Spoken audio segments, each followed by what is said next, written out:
शनिवार 19 अप्रैल को अमेरिका के सभी 50 राज्यों में हजारों लोग एक बार फिर सड़कों पर उतर आए। राष्ट्रपति डोनाल्ड ट्रंप और उनके करीबी सहयोगी अरबपति कारोबारी एलन मस्क की नीतियों के खिलाफ नारेबाजी करते हुए लोगों ने अपना विरोध दर्ज कराया। इस आंदोलन को 50501 नाम दिया गया है, जिसका मतलब 50 विरोध प्रदर्शन, 50 राज्य, एक आंदोलन।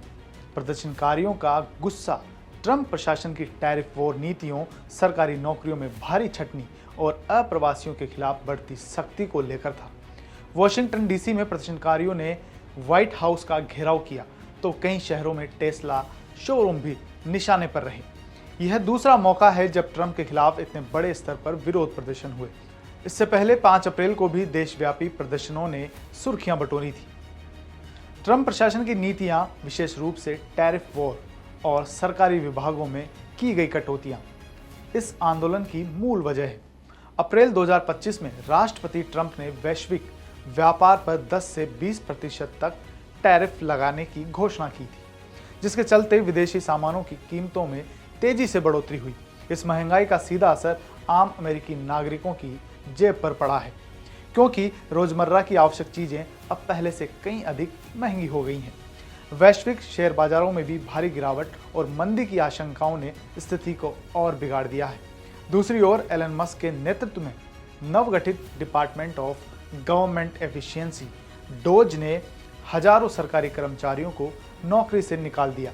मस्क का दावा है कि यह कदम करदाताओं के पैसे बचाने के लिए है, लेकिन प्रदर्शनकारी इसे अरबपतियों का शासन और लोकतांत्रिक मूल्यों पर हमला मानते हैं। वेटरन, स्वास्थ्य कर्मचारी और सामाजिक सुरक्षा कर्मचारी जैसे समूह इस छटनी से सबसे ज्यादा प्रभावित हुए हैं, जिसने विरोध को और हवा दी। ट्रंप की अप्रवासी नीतियां भी विवादों में हैं। हाल ही में विदेशी छात्रों पर छापेमारी और उनकी वीजा रद्द करने की कार्रवाइयों ने खासकर युवाओं में आक्रोश बढ़ाया है। रॉयटर्स की रिपोर्ट के अनुसार वाशिंगटन डीसी में नेशनल मॉल पर हजारों लोग जमा हुए, जिन्होंने हैट्स ऑफ का नारा बुलंद किया। प्रदर्शनकारियों ने ट्रंप का लोकतंत्र को कुचलने और कानून के शासन को कमजोर करने का आरोप लगाया। कुछ लोग यूक्रेनी झंडे थामे हुए थे तो कुछ ने फिलिस्तीनी काफिया स्कार्फ पहन रखे थे और फ्री फिलिस्तीन के पोस्टर हाथों में उठाए हुए थे। टेस्ला शोरूम भी प्रदर्शनकारियों के निशाने पर रहे। टेस्ला टेक डाउन नामक अभियान के तहत लोगों ने मस्क के खिलाफ नारेबाजी की और टेस्ला के बहिष्कार का आह्वान किया। प्रदर्शनकारी मानते हैं कि मस्क की नीतियां और ट्रंप प्रशासन में उनकी प्रभावशाली भूमिका देश को अरबपतियों के हवाले कर रही है। न्यूयॉर्क, लॉस एंजलिस और यहां तक कि लंदन और बर्लिन में भी टेस्ला शोरूम के बाहर विरोध प्रदर्शन हुए। गैलप सर्वे के अनुसार ट्रंप ने दूसरे कार्यकाल के पहले 3 महीनों में उनकी अप्रूवल रेटिंग 45% है, जो उनके पहले कार्यकाल की शुरुआत 41% से थोड़ी बेहतर है।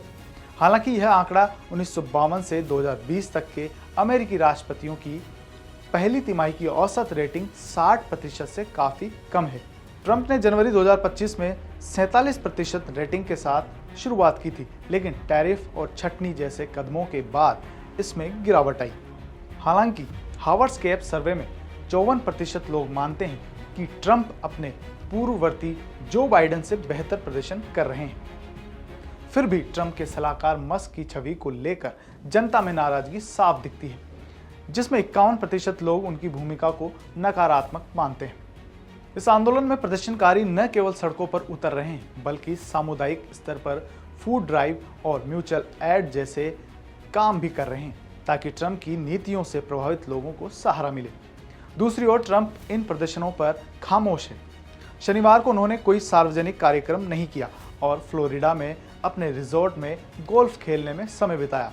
व्हाइट हाउस की ओर से दावा किया गया कि ट्रंप सामाजिक सुरक्षा और मेडिकेयर जैसे कार्यक्रमों को नहीं छुएंगे, लेकिन प्रदर्शनकारी इसे खोखला वादा मानते हैं। ये प्रदर्शन ट्रंप के पहले कार्यकाल के विमेंस मार्च या ब्लैक लाइव्स मैटर जैसे आंदोलनों जितने बड़े नहीं हुए हैं, लेकिन इनकी व्यापकता और निरंतरता एक नई चुनौती पेश कर रही है। ट्रंप की टैरिफ नीतियों के खिलाफ उनके अपने रिपब्लिकन समर्थकों में भी असंतोष बढ़ रहा है, जैसा कि हाल के फ्लोरिडा और विस्कॉन्सिन चुनावों में कम अंतर से मिली जीत में दिखा। ऐसे में सवाल है कि क्या ट्रंप अपनी नीतियों पर अड़े रहेंगे या जनता का दबाव उन्हें झुकने पर मजबूर करेगा।